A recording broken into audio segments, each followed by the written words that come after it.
Evening ടൈമിൽ ചായക്കൊപ്പം കഴിക്കാൻ പെട്ടെന്നൊരു പലഹാരം റെഡിയാക്കി എടുക്കാം. അതും നല്ല പഞ്ഞി പോലെ സോഫ്റ്റ് ആയിട്ട്.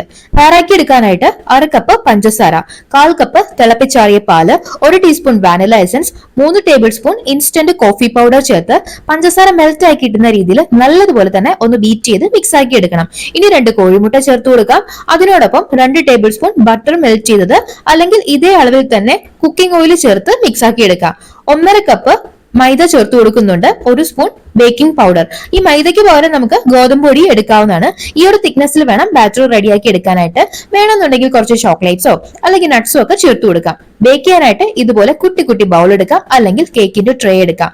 കുറച്ച് നട്ട്സ് ഒക്കെ വെച്ച് ഒന്ന് ഡെക്കറേറ്റ് ചെയ്തെടുത്തിട്ട് ബേക്ക് ചെയ്യാം. 5 മിനിറ്റ് പ്രീഹീറ്റ് ചെയ്തെടുത്തിട്ടുള്ള കടായിൽ 30 തൊട്ട് 35 മിനിറ്റ് നേരത്തേക്ക് ബേക്ക് ചെയ്തെടുത്തു കഴിഞ്ഞാൽ നല്ല പഞ്ഞി പോലെ soft coffee cup cake ready. Coffee flavour ഇഷ്ടമുള്ളവർക്കും കേക്ക് ഇഷ്ടമുള്ളവർക്കും ഉറപ്പായും ട്രൈ ചെയ്ത് നോക്കാവുന്ന റെസിപ്പിയാണ്. അപ്പൊ വീഡിയോ ഇഷ്ടമായാൽ മറക്കാതെ ലൈക്ക് ചെയ്തേക്കണേ.